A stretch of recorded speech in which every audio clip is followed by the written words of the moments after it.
back to the Fraud Street Fandom podcast. And this week, we'll be covering the week 2 of the NFL, do some predictions week 3, and kind of give a quick update of how the baseball season's coming to a close. For this episode, I'll be enjoying Mississippi River right down the street from my house. It's a War Possum. Pretty nice sour. It's pretty mellow. So I'll have a couple of these. I got the double perpetual IPA from Trogs. And I'm simply just drinking Mountain Dew again. Mountain Dew. I had a little bit of a rough night last night, so yeah. It's always good to take a break every once in a while. Yeah, we're recovering. Yeah. So where we left off, we just were about to enter a series with the Mets. Nola pitched a really good game. I think when we were recording, we got the 1-0 victory, which is nice to see. You want to make sure that he's in playoff form. So going up against a team that they handled us last year in the playoffs, so you're kind of getting a little bit of revenge. You're hoping you can. So to see Nola come out and pitch well is good to see. Yep. Game 2, this was kind of the theme of the week, was the offensive, especially at home, came alive. And then you combo that with, honestly, some pretty dominating pitching. Ranger had a really good game. He pitched 6 innings, had a career high 12 Ks. And we come away with a victory of 9-3. So you're getting production from a lot of guys too, which is good to see. It's not just the top of the lineup; it's everybody 1 through 9. Yeah, and it's also game 3. Or go ahead. No, I was just say, just mentioning, the offense was not clicking when we were up in Citi Field, and then Monday night they only scored 1, but then Tuesday night to break out and score 9's big. So good to show the offense starting to get it going. And there's been many times too where we see, okay, the offense shows up one game and then they follow it up with that 1-0 or no runs at all, and game 3 the offense continues to thrive and they drop 11, so they win that game 11-3. Yep. Another dominating pitching performance by Sanchez. Sanchez goes 6 innings, 6 Ks, only gives up 1 run. So it's the starting pitching against a team that you're more than likely going to have to.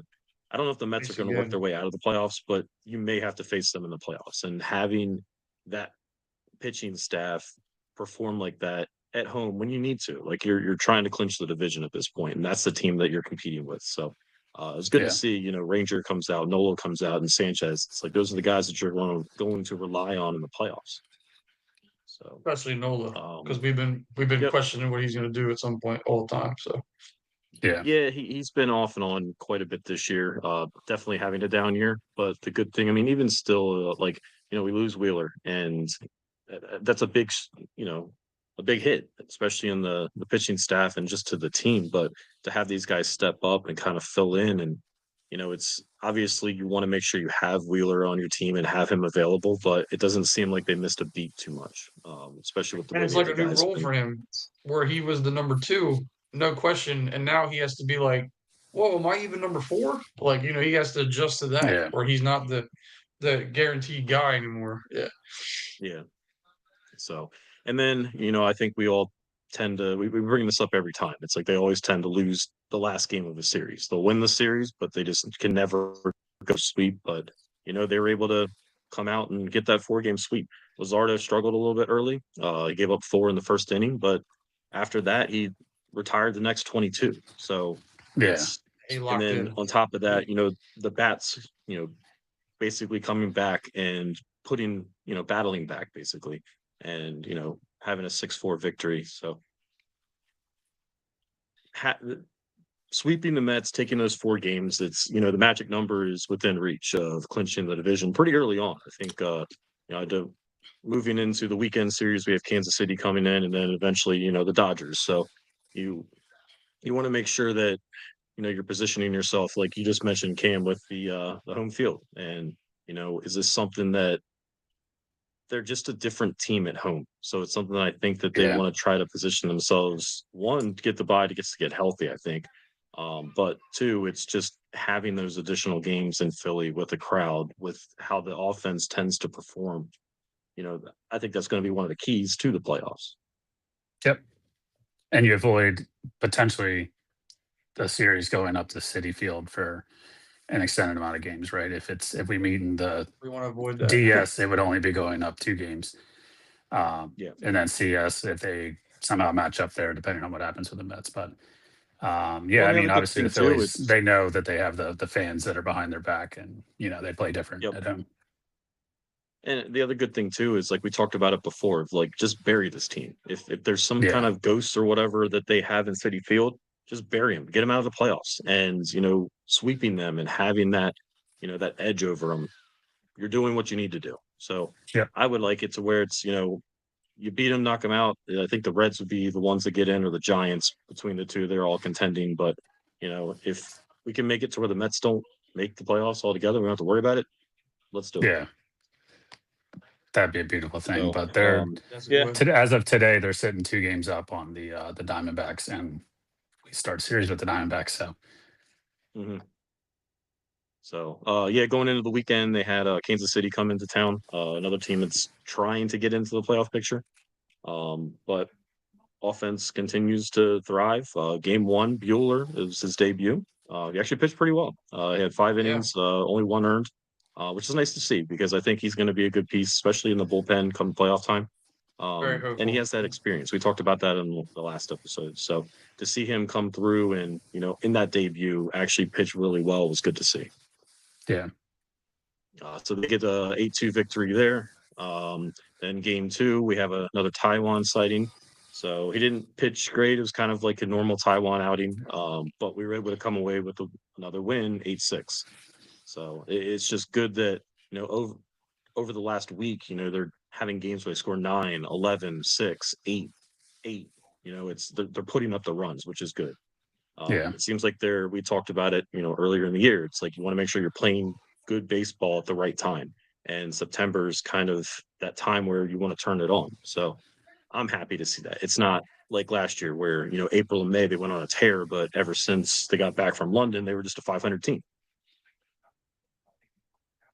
So, and then game three, Nola back to Nola.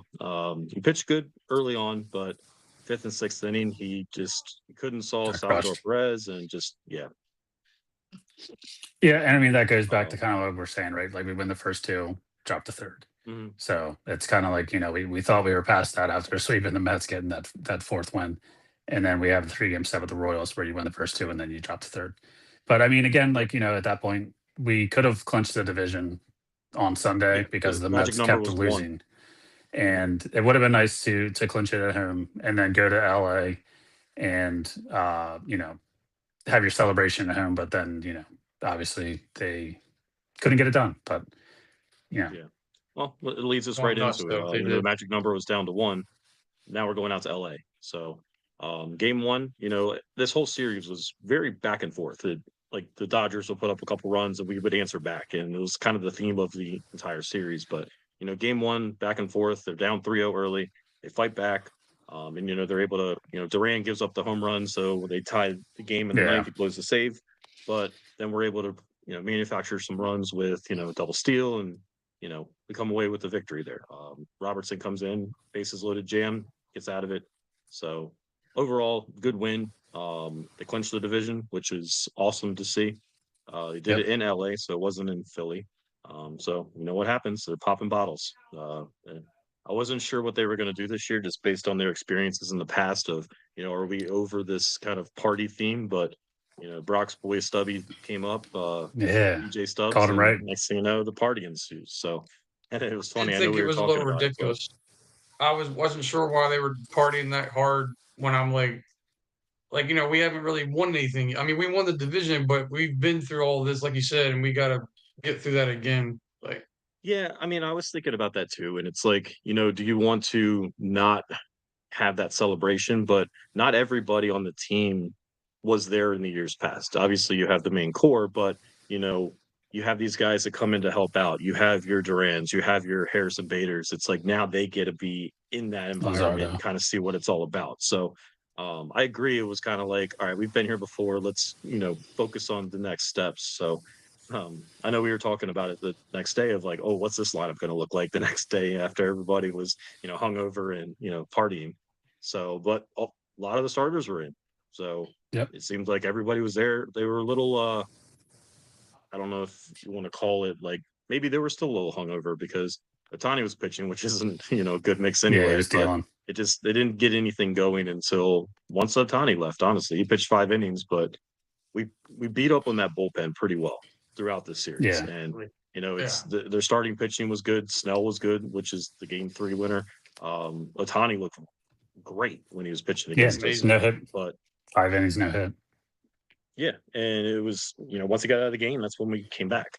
So they, again, similar to the night or game 1, they go down 4-0 and just battle back. So it's good to see because it's like you got guys like Marshawn. Marshawn hit a big 3-run home run in the ninth to kind of give yourself that extra cushion. But it's not just like I mentioned before, the top of the lineup. It's everybody performing. So good to see. And Duran was able to close that one out without any issues there. So, but yeah, I mean, 3, overall, like a good series with the Dodgers. taking the first 2, it was clinching the division, and you're out in LA, right? Yeah, Mm-hmm. So I think it's a good sign that they went out there and kind of took care of business, got the series W. Obviously, game 3 not scoring a run isn't great, but no, but Snell was unhittable. I mean, 7 innings, 12 Ks, 0 earned. So I mean, he pitched great. But that's kind of what we always do. We win the first 2 and always drop the last one. So that's just how they are. So coming up, there's only 9 games left in the regular season. We have 3 at Arizona this weekend, and then we come back home for 3 games against the Marlins, and then we have our favorite team, the Twins, coming in to finish out the year. So at this point, obviously, we've clinched the division. We want to make sure we can hang on to that bye. And it's one of those things of in the past, does that bye hurt you? Does it kill momentum? It's nice to have that break. And, with Turner on the IL, it's going to give us additional time for him to get healthy, to get back in the lineup, and just give guys, honestly, a break. But, I mean, what are you guys' thoughts on, the bye and what's it going to do to the offense? Yeah, I mean, last year it obviously hurt the team tremendously. Like the only people that were hitting in the series against the Mets last year were Harper and Casty. So Schwarber, JT, Trey, they all did not perform in the playoffs last year. So hopefully they can kind of do something. I don't know really what it is. I mean, honestly, I think last year they tried to do those scrimmages, like intra-squad scrimmages, and clearly the results didn't work, right? So I don't know what it is best, but we'll see kind of like what it looks like with what they do. I mean, I think they got to continue seeing pitching. I don't know if it is continued as inter squad scrimmages, if that makes the most sense or what. But I think that's kind of what they're going to be looking to do because I mean, obviously, like you're not going to go scrimmage like another team, right? Like there's no other MLB team unless they link up with like say the Brewers or something, and then why would they do that? Because you're going to potentially see them later on in the future. You don't necessarily want to. Yeah, other teams have had the bye and they've still performed. I mean, the Dodgers had the bye last year and they didn't miss a beat. So Yankees had the bye. I think it can be done. Obviously it sticks out to us as Phillies fans because the Braves have had the bye the 2 times that the offense disappeared. We played them, yeah. So that's always been one of those things in us last year. So I'd like it this year. I'm thinking that these guys are learning from their experiences in the past, and how can we take these situations and get better. So I'm looking forward to, holding on to that bye, getting the home field. Unfortunately, I don't think there's enough time to catch the Brewers. They have the tiebreaker against us. I think it's 3.5. It's 2.5, but with the tiebreaker, it's basically 3.5. And I just don't see how they're going to be able to catch them for the 1 seed. But I think we're 5 up on the Dodgers for the 2. So unless something crazy, we're 3 behind. 3 behind the Brewers today. Yeah, so technically before then. But with the tiebreaker. But I mean, we'll see. I mean, it'll be what it is. Like as long as we get that 1 series at home. But like I don't think Milwaukee's the scariest place to go play, right? Like I don't think that their home field advantage is anything really that's going to be tremendous. Too, like Milwaukee could lose in the first round, then we get home field throughout. So at least they're positioning themselves to where they do have the opportunity for the majority of their games at home, and you're going to go into the NLCS against the Brewers if you have to, and it's just 1 game, so it's not like it's a big turn one way or the other. So, but yeah, I'm looking forward to them hopefully holding on to this bye and getting some time off, and we'll just see how the cards fall. I think the other biggest thing too is depending on what seed you are, that's who your next matchup would be. So I think right now it would be the Dodgers and the Mets, right? Right. Yeah, So that's what if it's it's slated Dodgers for Mets, right now. yeah, I mean that's a Which tough the matchup Dodgers, coming didn't out they of the have the bye. bye? The Dodgers had the bye Yeah, last week, right? Last year. So it's last manageable. year, It's yeah, doable to have the bye and still get the job done. Because you got to yep, worry about if you take the time off, does it kill momentum? But I like that they're going for it. Yeah. Like they easily could have yeah, took that hangover lineup and said, "Ah, screw it." But they were like, "Nope, hmm we all played." Like we thought Stubbs would come in, but then look at Marshawn having the biggest hit of that game. Yeah. So I mean, that was I like An that they extra were home like, run. "Nope, keep going. We're all playing. We can rest Well, that's the when thing we get is the bye." we're getting a lot of support from the guys off the bench, as you would say. So Otto Kemp comes up, has some big hits, big home runs. Weston Wilson's been really good with the bat. Not necessarily in the field. He's pretty brutal when it comes to the field, but he's producing with the bat. And you combo that with the other guys hitting Schwarber, Harper. I mean, everybody seems to be contributing. And And your Bader, boy Bader, phew, Bader's been a fucking stud. that's been So Yeah. amazing. What a it's gift. continue to hate, keep hating. So, but no, No, I I mean love it. honestly, And I mean, he's balling. yeah. What do you guys do when Trey comes back? I mean, he's been an absolute monster in the one hole. I I still think think you I lead think off it goes Trey. back to be Trey. Yeah. Yeah, yeah. So Trey would be one, but where do you put Bader then? I think you Like just I probably five, would throw him at six. assume it like would be Trey, 5 or Schwarber, 6. Harper. Yeah, Yeah, Yeah. yeah, yeah. Like Probably 5 or 6, JT and then and yeah, at middle of the order. so yeah, and I know we talked about it before. I want to extend that guy. I think it's a mutual option for the 10 million. next year, Yeah, for but next yeah, year. I would pick it up and extend him for another 2. He's bounced around a lot, but I think he's a good clubhouse guy, and it seems to be a good fit, regardless of how Yeah. much Cam hates him. It's not that I necessarily hate him. I just, just like the former Mets, right? Like I feel like there's still Yeah, like insiders Wheeler. coming into our clubhouse. But yeah, I mean Wheeler's the Yeah, only one that's panned out. My Like I my said, he's defense a to guy Wheeler that's is always bounced Taiwan. around though. He's been everywhere. Yeah. He's been St. Louis, Yeah. Twins, Mets. Like Yeah. he's always brought in at the end of the And year to help the team get to where they want to go. yeah, and Brock, your boy Boom, got called back I up know. today from the IL. Yeah. So he's And when returning. you mentioned Kemp earlier, I was like, does Kemp really need to stop playing? He could keep playing third, and Boom could just sit there and throw his helmet at the wall if he wants to, for all I care. yeah. But So, yeah, we'll see but when no, Trey can come back. I don't know if they've kind of said exactly when he's going to be back, but I think they said probably at sometime next week to get some like live at bats. But hopefully his hamstring's holding up I well. think he's still been fielding and swinging the bat. Obviously, he's just not running, but Yeah. it would be nice to get him a couple games before the playoffs start, just to kind of get back into the full swing of things and not just be thrust right into a NLDS, division Yeah. series. So, yeah, I mean, 9 games left, so we're coming down to the wire. Looking forward to it though. They continue to play well, and hopefully they can keep this offensive momentum and even the pitching, just keep it. I mean, at this point, I'm thinking, Nola's probably pitched his way out of the rotation. I think you have to lean on Sanchez, Ranger, and Luzardo at this point, and maybe Nola's the guy that comes in, I think they're going to middle set up relief. either Friday or tomorrow. They're going to do Walker Bueller like the same game. Like they're going to try to pitch them, like to be them two the whole game or something to set up Sanchez to pitch next week, and then he's in He line would to be, pitch game 1. Yeah, yeah, he'll Yeah, be game 1 starter, yeah, yep. which makes sense because he's our ace right now, right?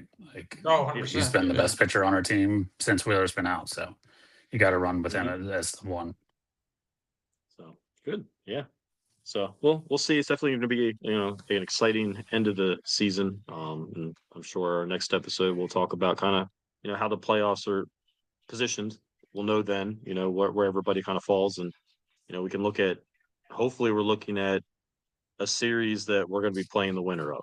And we have a little bit of a break. So, well, yeah. Let's move on to football. So week 2, Eagles Chiefs. let's call it the Tush Push game. I think they ran it 7 times. And there was some questionable calls, whether non-calls, false starts, neutral zone infractions. I mean, anything you think of, it just seemed like it Yeah. was sloppy. The offense needs to get looked rolling. great. Yeah, I mean, the passing offense is, other than the one Devontae catch, and that was just basically a zero blitz that he just throws it up, and he goes up and makes a play. Yeah. I mean, other than that, we didn't do much.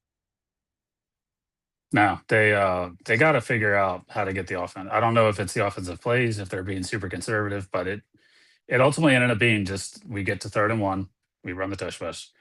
We get to the goal line, we run the tush push. Like, it's just that's become the focal point of the offense, and I'm so tired of hearing about them talk about it. So like, if we know it's 3rd down and 1 or 4th and 1, and we know it's the goal line, we know we're more than likely going to, either get the first down to extend drives or get the touchdown.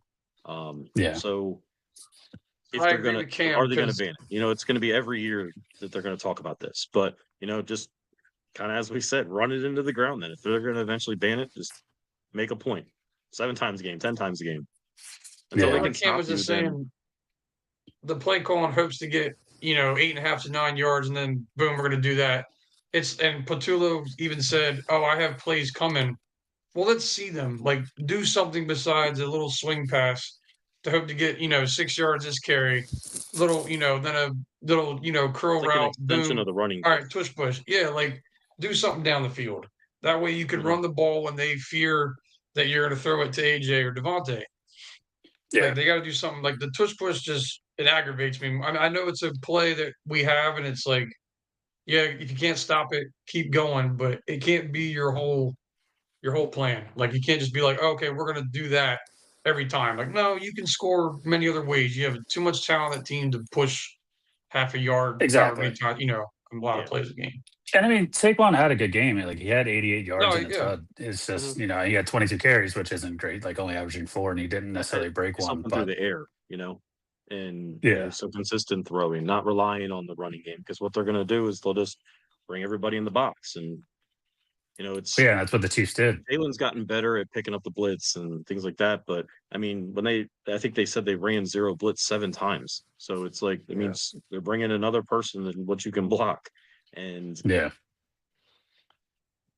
really good quarterback's able to kill them in those moments. And we didn't do. I think I heard that of those 7 blitzes, we only had like 18 yards up until the last one where we had the play with Devontae. And when they're throwing that many people at you, someone's open. They're 1-on-1. Throw the ball. Get rid of it. So we'll see if he gets better at that. We'll see if that's also kind of how these other teams, like, do the Rams adopt that as well and just send pressure, make him beat you.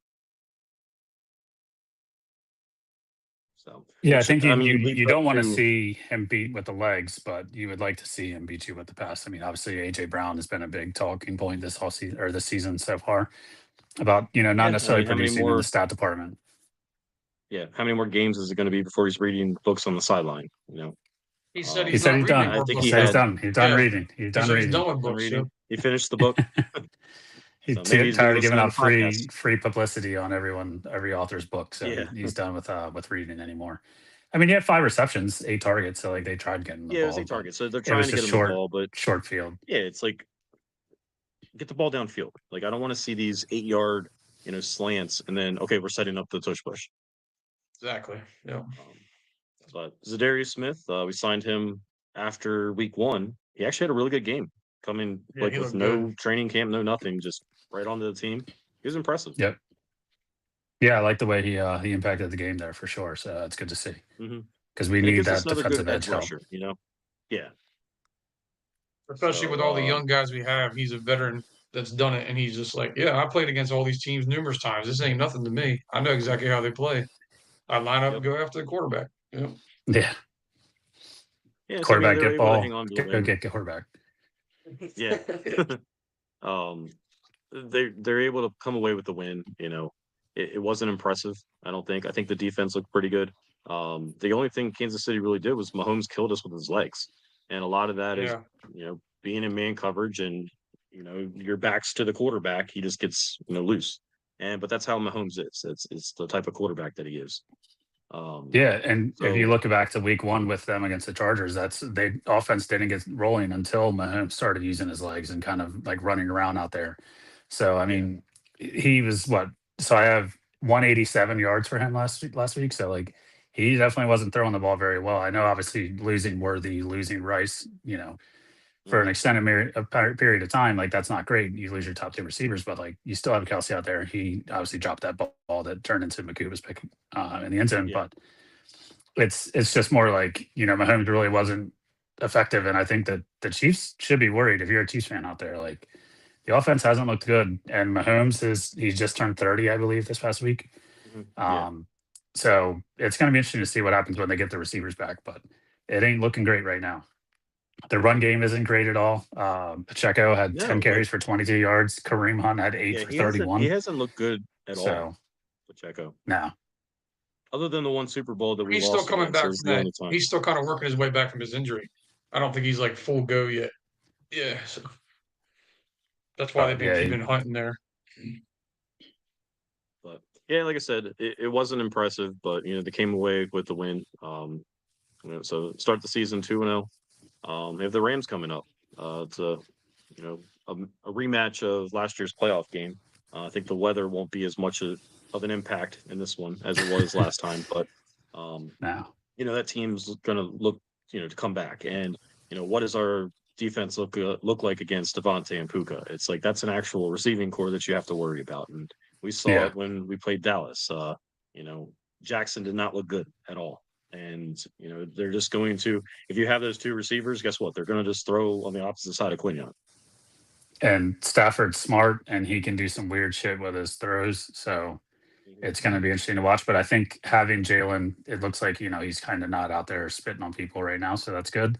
And, Smith as the addition at there. So I think we can kind of get after the quarterback a little bit better than we did week 1 against Dallas. So hopefully Yeah. we can kind of get after Stafford. Obviously he's kind of fragile right now as everyone keeps talking about his back injury.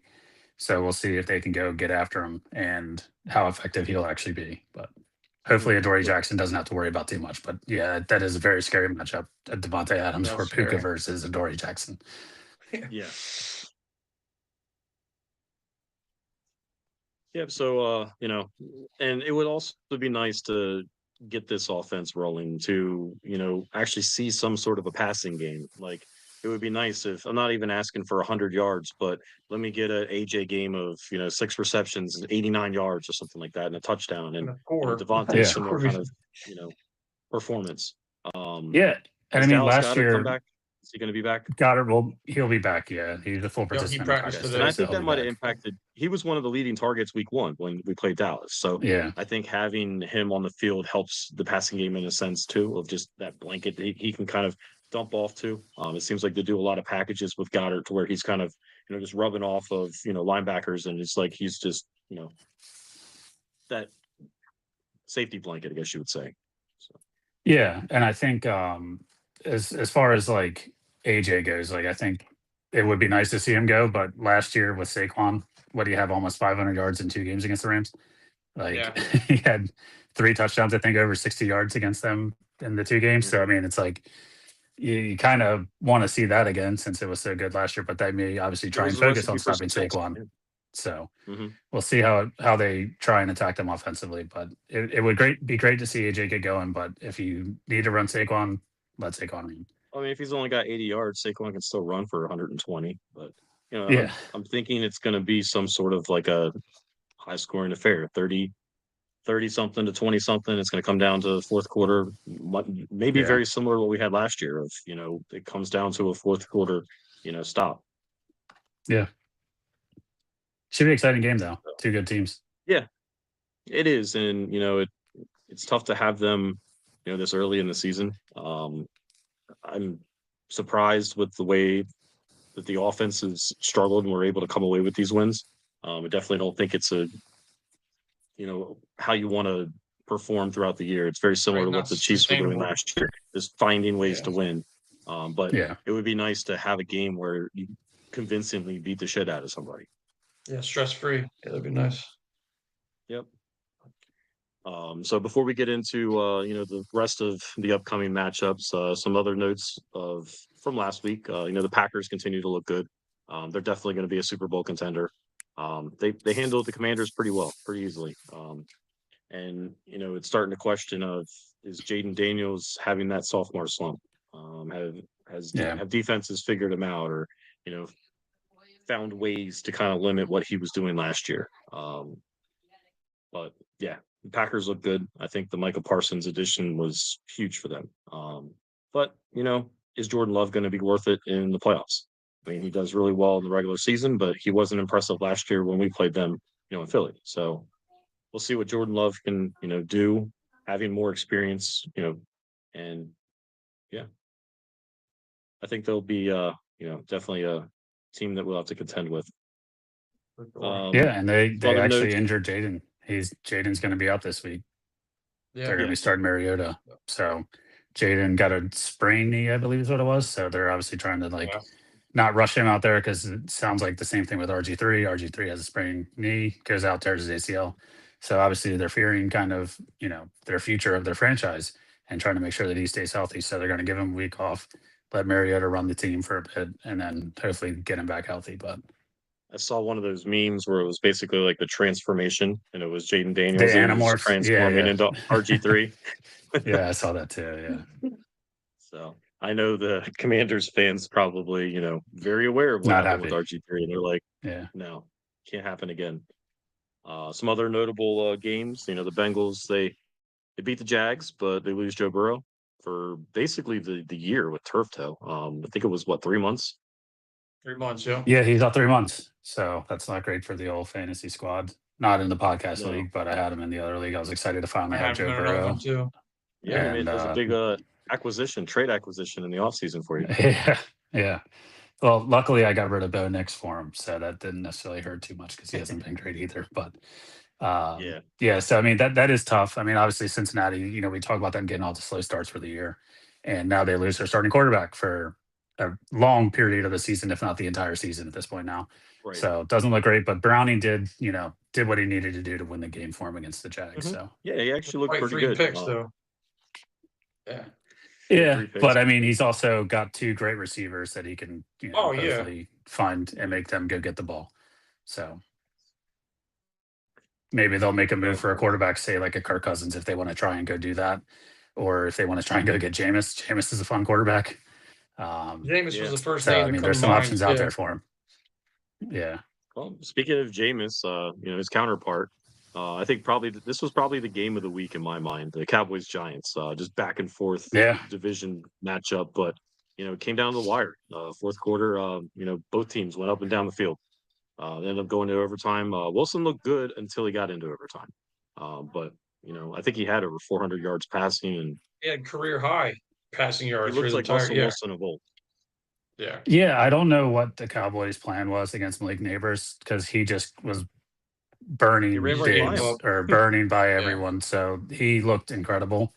So Russell Wilson, we know how good he is with the deep ball. Like, we've seen it in Seattle. He's always had that connection with Tyler Lockett, and he started to kind of show that with Malik Neighbors. So he had 450 yards passing. So that's insane for Russell Wilson, as bad as he looked week one. Week one, he didn't look good at all. And, there's the questions of, all right, when do we see Jackson Dart, or when do we see Jameis just as another, person? So I think he kind of, pushed that a little further down the, the season of, okay, I can still play.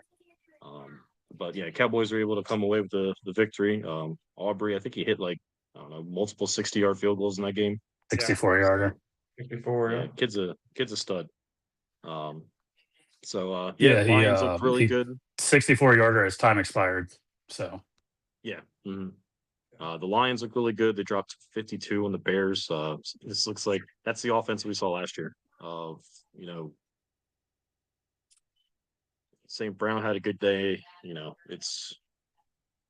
going to be up there too. I mean, they were good last year. I think that losing offensive coordinator and having a new system kind of brought in, we would see what they have, but they still look impressive. They have a lot of talent on that Felt team. like a little bit of revenge on Ben Johnson leaving, though. They were like, "Oh, hey, man, we're just gonna whoop your ass." And they asked him, they were like, "Do you think they ran the score up on you?" And he was like, "No," but he's like, "That's what they do. Like, if they're at the goal line, they're gonna score. They're not gonna kick field goals. Like, that's just what they do over there." And I'm just like, I mean, I feel like they've had a reason to keep scoring.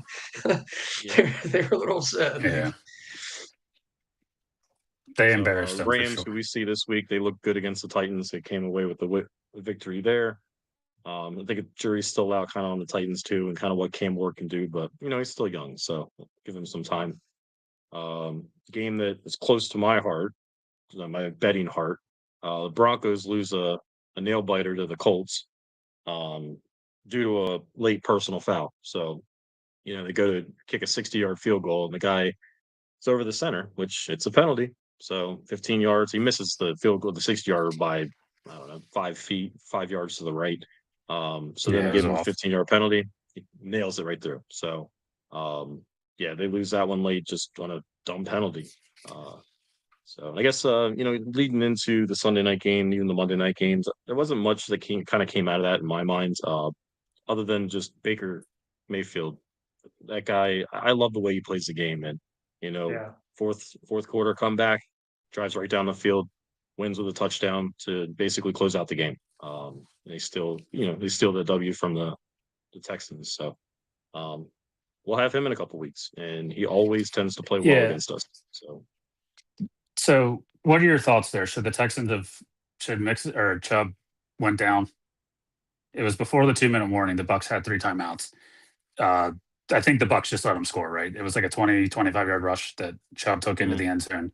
They go up. Well, they always talk about that, like let them score, get the ball, because then you have control. Because if you tackle them and they just run the clock out, you can't get control at that point. So Yeah, there's another game I think week one had a similar situation to where I think it was the Bills game where they tackled the guy.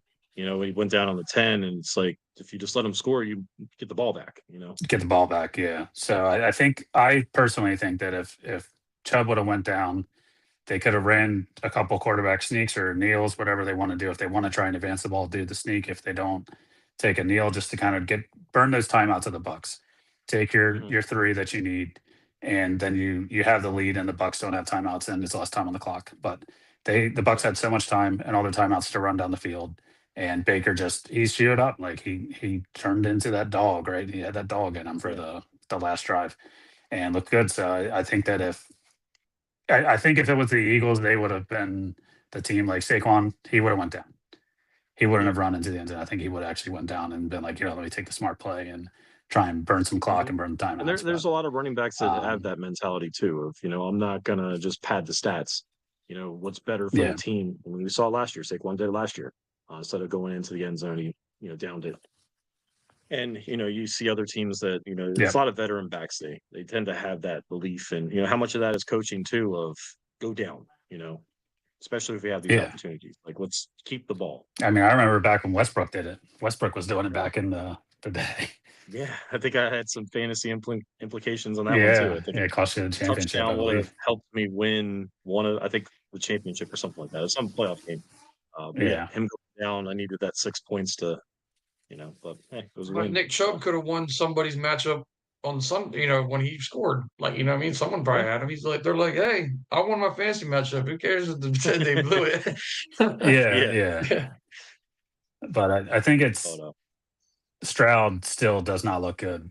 No, I don't know what's going on with him. They don't. I mean, obviously we can't figure out Todd Bowles' defense, but Stroud just doesn't look good at all. So I don't know what they're going to be doing. They're down 0-2. The Colts are 2-0 in the division. So just as we all drew it up. Daniel Jones. Danny Dimes is looking great out there with Indy, even though they kind of lucked into that last win. But and Tyler Warren's a freak. So we'll see what happens with the Texans. But Stroud is not looking good, and that seems like a big problem for them because they kind of banked on him to be their franchise quarterback, and now it's not looking great. So last week we put some picks together. Cam, you want to update everybody on kind of how we did? Yeah. So as a pod, we actually did pretty awesome at our money line picks. So Brian, you went 12-3. Brock, you went 13-2, and then I actually went 15-0. So kudos to me, Nice. pat on the back. Unfortunately, there was no betting that I did to actually profit from this other than just kind of bragging rights. But so picked a clean week last week. So I was excited about See if you can that. do it. But See if you can go 2-0. I went 8-8 last week, and to go 13-2 now, yeah. that's a big turnaround. Yeah. Well, Mhm. you just tailed everyone to pick Brian's picks except the the Minnesota Atlanta game. The Falcons game was the only one that you were like, I no. Yeah. have the same thoughts though. Yeah. That's it. Yeah. All right. Well, so we'll let's see go how ahead we and do get this into week. it. But So week 3, obviously we were missing the Thursday night game. That was last night. So Bills came away with the victory there against the Dolphins. Dolphins actually looked okay for a little bit, but they just weren't able to put anything together in the fourth quarter, and the Bills are just the Bills. So, Tua became have- Tua again. what's that? Tua became Tua again. That late interception. Exactly. Killed him, but- Horrible interception. Like literally threw it right to the it's not guy. good. He was just like, "There you go." Yeah. I was like, "Where are you throwing that ball, dude?" And he's like, "Holy shit!" Yeah, So not great. Packers against the Browns, or Packers are traveling to Cleveland. We talked about it. Packers are just, they're going to be one of the Super Bowl contenders. The Browns do just seem to have a good defense. I think Myles Garrett's having a great year so far. I just don't think they're going to have enough offensively to kind of hang with the Packers. So I'm going to go with the Packers there. I think even despite the Tucker Kraft injury, I don't think he's going to play someday. I do think the Packers are just they should just beat the Browns. The Browns just don't have enough to beat them. We've seen the Packers already look pretty damn good. So like you said, with Micah Parsons, whatever offense the Browns have, that's just all going to be shut down by the Packers. Yeah, I'm going Packers as well. I think they're actually contenders, and the Browns. Joe Flacco hasn't looked good offensively. They did do a great job of shutting down Derrick Henry last week, so that's impressive. They talked their shit. They backed it up against him. But I think there was just some bad play from Flacco. Who knows what they're going to do with the quarterback position if they're still riding with him, or if they're going to try and go to the Dillian Gabriel or possibly Sanders in the future. But I think Green Bay for sure is just Green Bay's going to walk through them pretty simply, I think, at this point. So next matchup is Indianapolis Colts traveling to Tennessee. As we mentioned, Danny Dimes looks like he's had a resurgence in Indy, and not so much sold on kind of what the Titans are going to do yet. I'm going to go with the Colts here on the road. Yeah, I don't have much to say except I think the Colts are just going to win. They're just the better team in that matchup altogether. Yeah, I agree. Danny Dimes looks good. Jonathan Taylor, as we mentioned, great. Tyler Warren, I think he got hurt today or hurt sometime later in the week, so he's questionable. Yeah, he's questionable. Now. But I think that the Colts are just simply a better team than the Titans are for right now. So I think Indy's got this one. So next matchup, battle of the backups. The Bengals with Browning going against our very own Carson Wentz in Minnesota. So I'm gonna pull for my boy Carson. I loved it when he was here in Philly. Big fan of him. So sucks. I think he set a record for 6 teams over 6 years of starting for each one. But yeah, I think the Vikings are going to come away with this win. So Jake Browning has previous success against the Vikings because the team that cut him. So he was all hyped up, when he came in. I was already going to be pulling for Carson though, because I do like Carson as well. But I think it comes down to coaching. I think Kevin O'Connell is just a better coach than Zach Taylor. So I just think the Vikings would pull it off. Yeah. Yeah. Carson just finds his way into the record books again, just making NFL history. 6 straight years, 6 straight teams starting for each one. So great for Carson. I mean, it's hard to find bigger fan than Carson of Carson than it was myself years ago. But he's just the start he had last year for Kansas City was so goddamn bad that I can't trust them. So I'm going to go with Jake Browning in Cincinnati. I think it's going to be either a high scoring game or it's going to be a dog shit game like 10-6. And I'm just going to go with Cincinnati here. Just, I don't know. I think Chase and Jefferson are very comparable receivers. And Minnesota, I think they're still missing Addison. I think he's still suspended. So I'm just going to give the edge to Cincy because again, Carson looked so poor last year, and at least Browning got some experience last week and got a W. So Yeah. But it would be cool for Carson if he does go out there and get the W. Oh, for sure. Yeah. Next matchup, Steelers traveling to New England to play the Patriots. Both teams are 1-1. The Steelers, Rodgers has looked really good, and especially week 1. I'm not 100% sure what I'm seeing out of the Patriots. So I'm going to go with the Steelers here. I'm going to go with the Patriots. I have not seen enough out of the Steelers defense. They've been saying they're supposed to be good, but they're just not showing it. Patriots I think they're going to have a chance to continue to just improve. I think Drake May at home, I think he should beat the Steelers. I'm going to go. Looks like we had some tough technical difficulties there. So we'll get back to Cameron when he rejoins. But in the meantime, we can talk about our matchup with Rams and Eagles. So Rams coming into Philly, as we mentioned, a rematch of last year. I don't have much confidence in the air offense with the Eagles, and I think the Rams are actually going to win this one.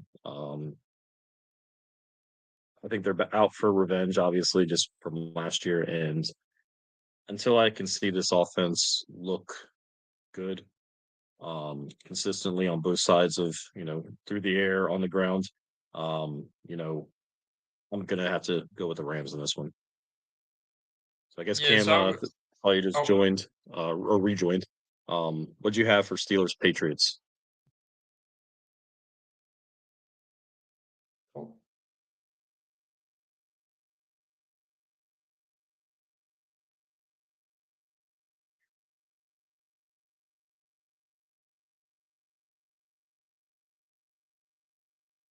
And then I guess Brock, go ahead. What were you thinking about the Eagles Rams?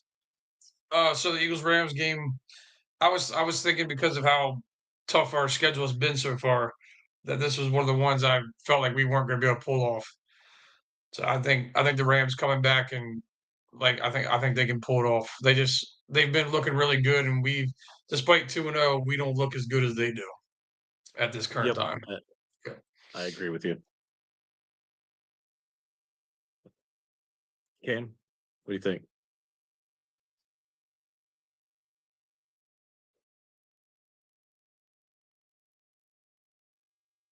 I think we're still struggling to get Cameron on. So let's go ahead and continue. So the next matchup, we have the Jets going to play the Buccaneers. The Bucks, I like the Bucks this year. I think they're going to be good. The Jets, they're not going to have Fields. He's out with concussion protocol. So I think the Bucks handle them pretty easily and go 3-0. Yeah, I think despite even if they had Justin Fields playing, he looked so bad before he even went out that the Bucks defense would just confuse him like they do Jalen. They'll just confuse, and he'd have nothing for him. Yeah. Yep. So you got the Bucks also? Yeah, I got the Bucks also. Yep. Sorry. Yep, you're good. Yeah, and then next matchup, you have the Raiders traveling to Washington play the Commanders. Both are 1-1. So I think for this one, I think the Commanders get back on track. I think they come away with a W there.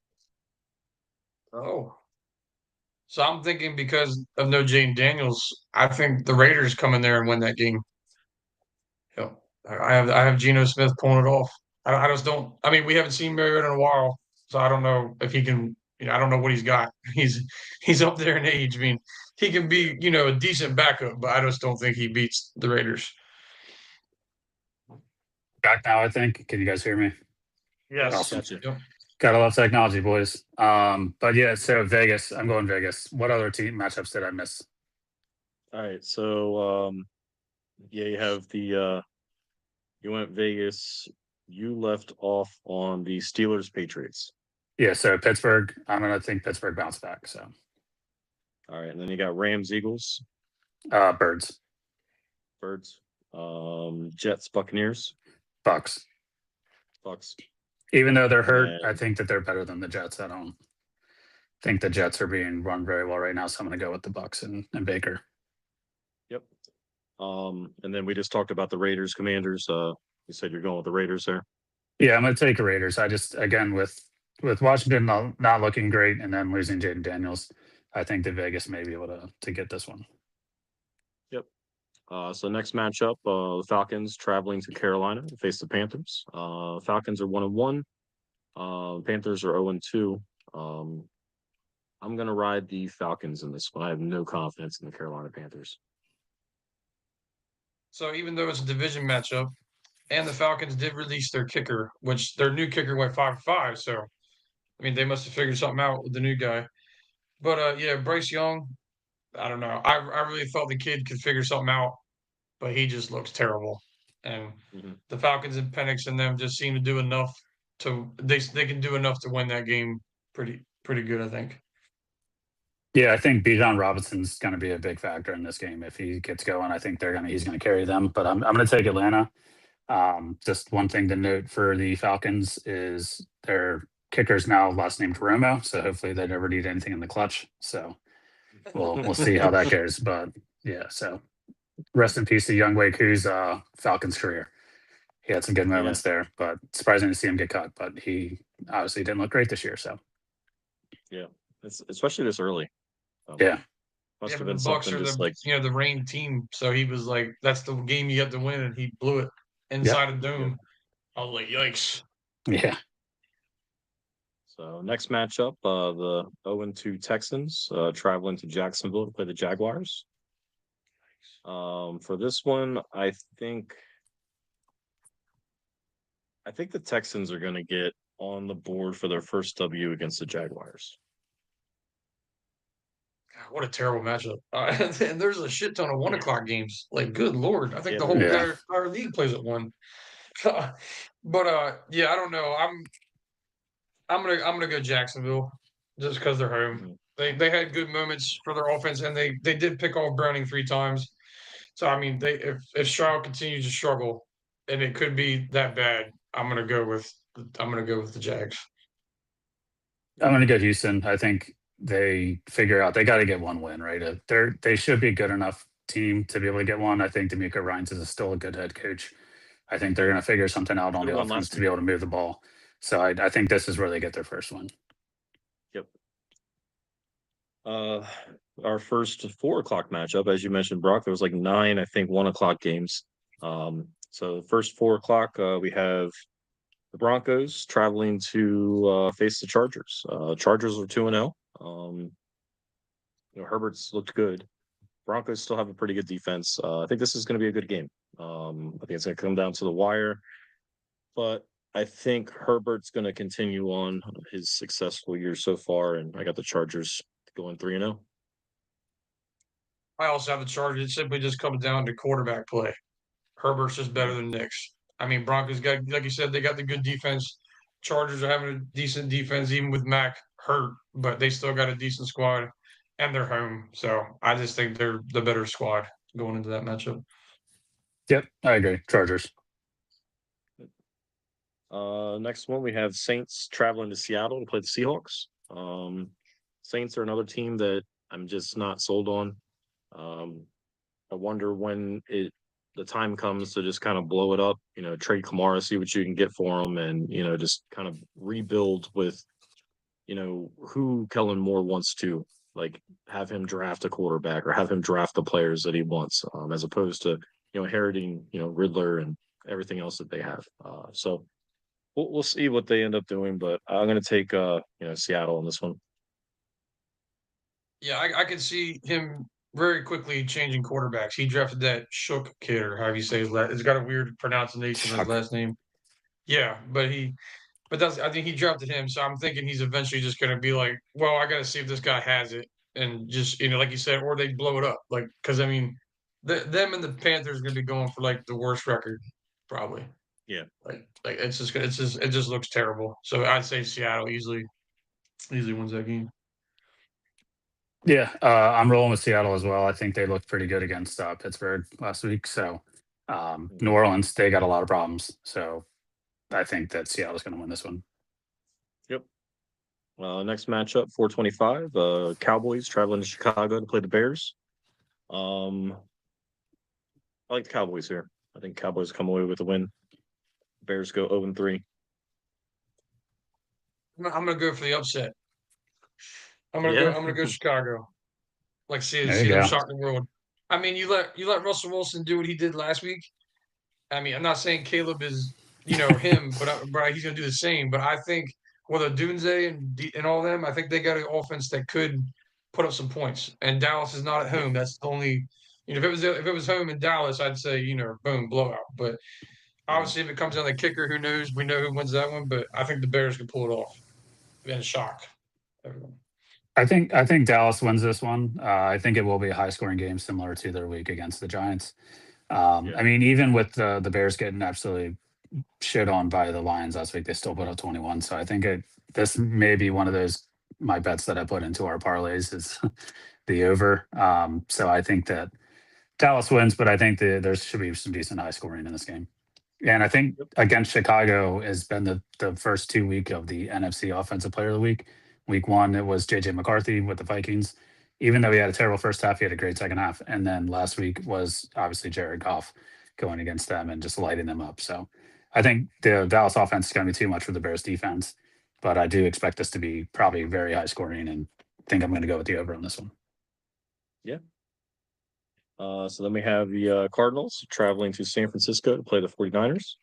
Both are 2-0 teams. I've been high on the Niners. I know that they have quite a few injuries. But I am going to go with Kyler Murray and the Cardinals. I think I'm still going to ride with the Niners on this one. Yep. I mean, Mac Jones has played decent enough. I mean, Purdy, they said he could come back, but I don't see them pushing him back yet. So, yeah. But I think they can do enough to beat the Cardinals. Yeah, I'm going to go San Fran as well. Mac Jones actually had a very good game. Just looking at the box score, he had 279, 3 touchdowns, 66% completion percentage. So I think he looked good. I think the Niners are just. I think that they'll take it. They're a home team, and I think Shanahan's better than old buddy from the Eagles, our old coordinator. I can't think of his name right now, but yeah. So I think San Fran's got it. Yeah, Jonathan Gannon. Yep. So, all right, and then our Sunday night matchup, we have the 0-2 Chiefs against the 0-2 Giants. So I guess somebody's going to get a victory here. Chiefs traveling to New York.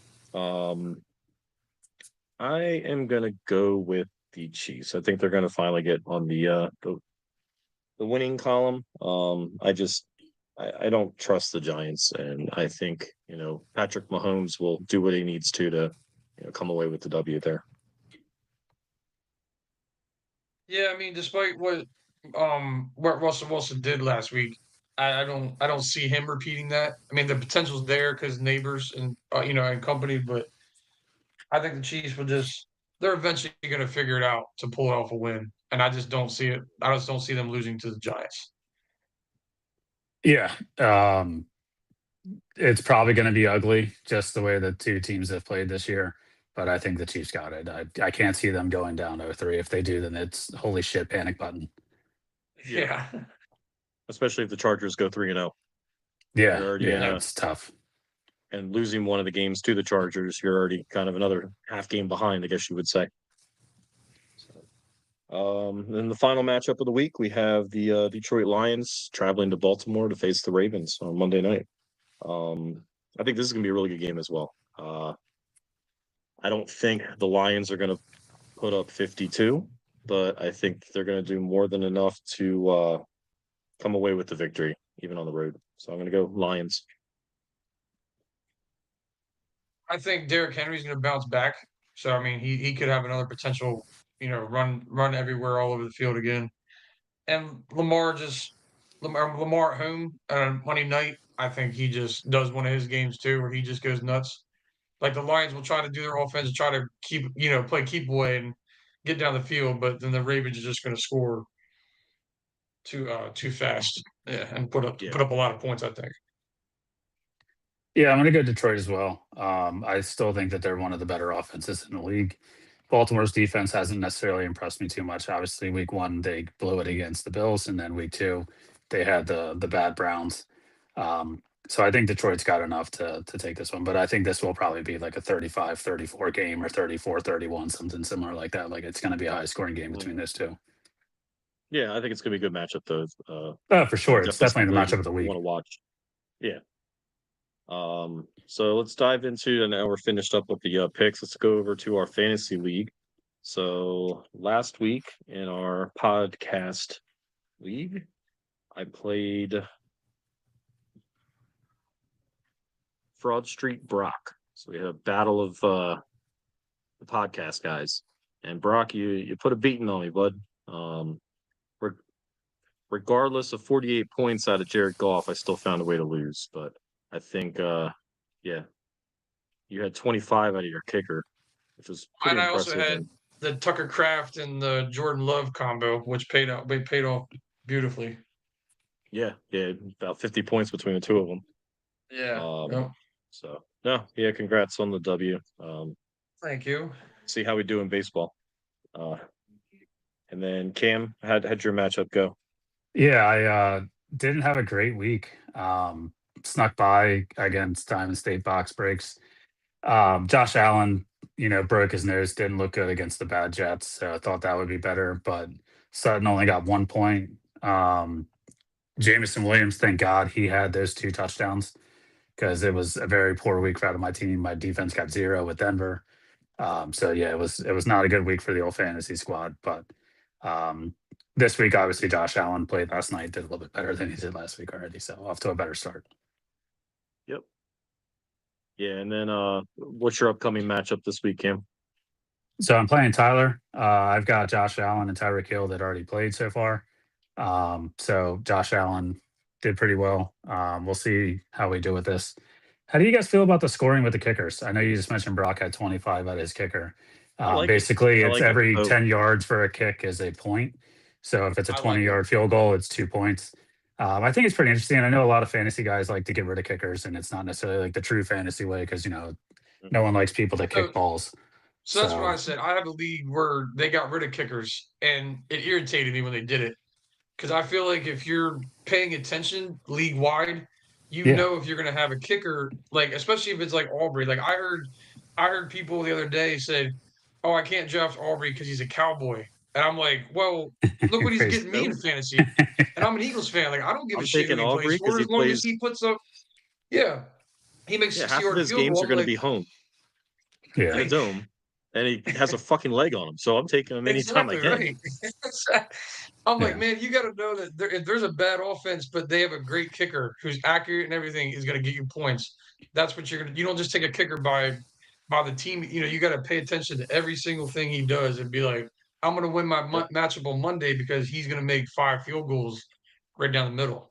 Like that's No, so I like the kicker scoring now. I think it's pretty cool, and it kind of what Brock was saying. It makes you actually focus on, let me get a guy that can put up points because you can get 25 points at your kicker. Whereas before, it's like you're hoping to get in the 10s and the 15s.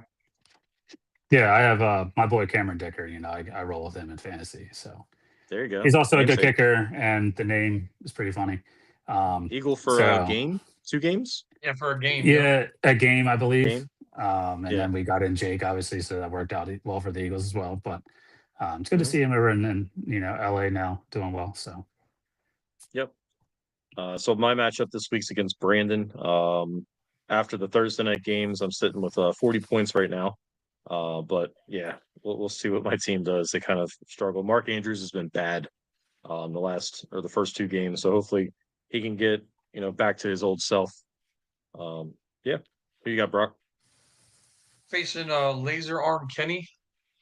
So right now we didn't have anybody play last night, so we're both at 0 right now. So I'm kind of watching the Kraft injury. but I picked up Brendan Strange to be my backup in case. So I think I'm pretty good either way. Jacksonville, right? Yeah, Jacksonville tight end. Yeah, yeah. So I know we all mentioned that fantasy wise, we are going into the playoffs in baseball. So last week I had a matchup with my podcast mate Cam. And unfortunately I wasn't able to come away with the victory. So congrats there, Cam. We had a close one, but I think it came down to you had enough of a lead in the main stats that you had that I just couldn't catch you. So yeah, the pitching is what it did. I mean, I think I had 22 more innings pitched than you, so that helps with the wins in case. The ERA, our ERAs were both god awful, so our pitching staffs did not perform well. Yeah, it was bad. My offense was dog shit. They batted 193. I think one night I texted you they were 1 out of 34. So like a solid 16% or something crazy. So you never want to see that out of your whole team. But I'm surprised I pulled away the W there. Yeah. And then Brock, you had a matchup with our favorite listener, Kev. Yeah. And, pulled out he wanted victory against you as well. So. 6-4, my buddy. Yeah. Yeah, he wanted to let you know how you were doing after them cheeks got clapped and losing in fantasy football in the one and then losing in fantasy playoffs in baseball. Like 2 freaking points. I lost like 2 points. It's not an ass whooping. It's just damn it. Like one ball went the other way. You lost and I win. 2 points in baseball too. You lost 6-4 and then that's what I'm saying. Yeah. And it honestly, fine, by the way, it's like that's just an unfortunate loss. Yeah, it's looking at the matchup. I mean, you had one more home run, he had one more RBI. His average was 243. Yours was 232. He had one win on the week from his pitching, and you had 0. So it's not like you guys had like any kind of blowout. I mean, you blew him out in the net saves hold category, but even the ERAs were close. He had 3.89. You were 4.14. So I mean, perfect time it's a good for matchup. But Skubal goes out early in his game, so he barely got any stats for the week. Like he's fine now, but they took him out. And I'm like, what are we doing? I need him right now. Like he could have gone in there and won me the matchup single handedly. Like, but just shit like that going on towards the end of the year. That's what you run into. Yeah. So again, congrats, Cam, on the big dub. So this week you're playing. Well, me and Brock are playing each other for 5th place. Right now, Brock, you're up 6-4 on me. And then Cam, we had 2 guys that had buys. So Ethan and Tim both had buys, and Cam, you're matched up with Tim right now. Yeah. So right now, actually, surprisingly enough, the 1 and 2 seats that did have the buys, maybe this is kind of foreshadowing the MLB, is they're taking a little slow, right? They haven't been getting rid yet, so we're both down. I'll have to text Tim and 4 or Ethan 5. And be like, hey, did you guys do some simulated games last week when you were sitting there? Yeah, my pitching staff again remains a problem. 6.7 ERA so far, 41 innings pitched, so they all suck. It's not just I had one bad guy. So that hasn't been good, but we'll see how it shakes out. The thing that I don't necessarily 5-4. Yeah, the only issue is that if you tie, it goes to the higher seed, so that kind of stinks. But it's good if you're that higher seed. So if you get to a 5-5 matchup, you're kind of screwed if you're the lower seed. So we'll see. Me and the boys did a little side bet for the rest of the playoffs since Oh, nice. Well, we all threw $10 in to see whoever pulls out gets the trophy that we had built for the league, as well as $30. So. Yeah, and I'll present the trophy to the video once we announce the winner. So that'll be in a couple weeks. But yeah, good luck, Cam, the rest of the way. And Brock, we're fighting for nothing. So I'm holding it down for the pod, boys. Yeah, there you go. Let's keep that trophy at the table. Mm-hmm. So and then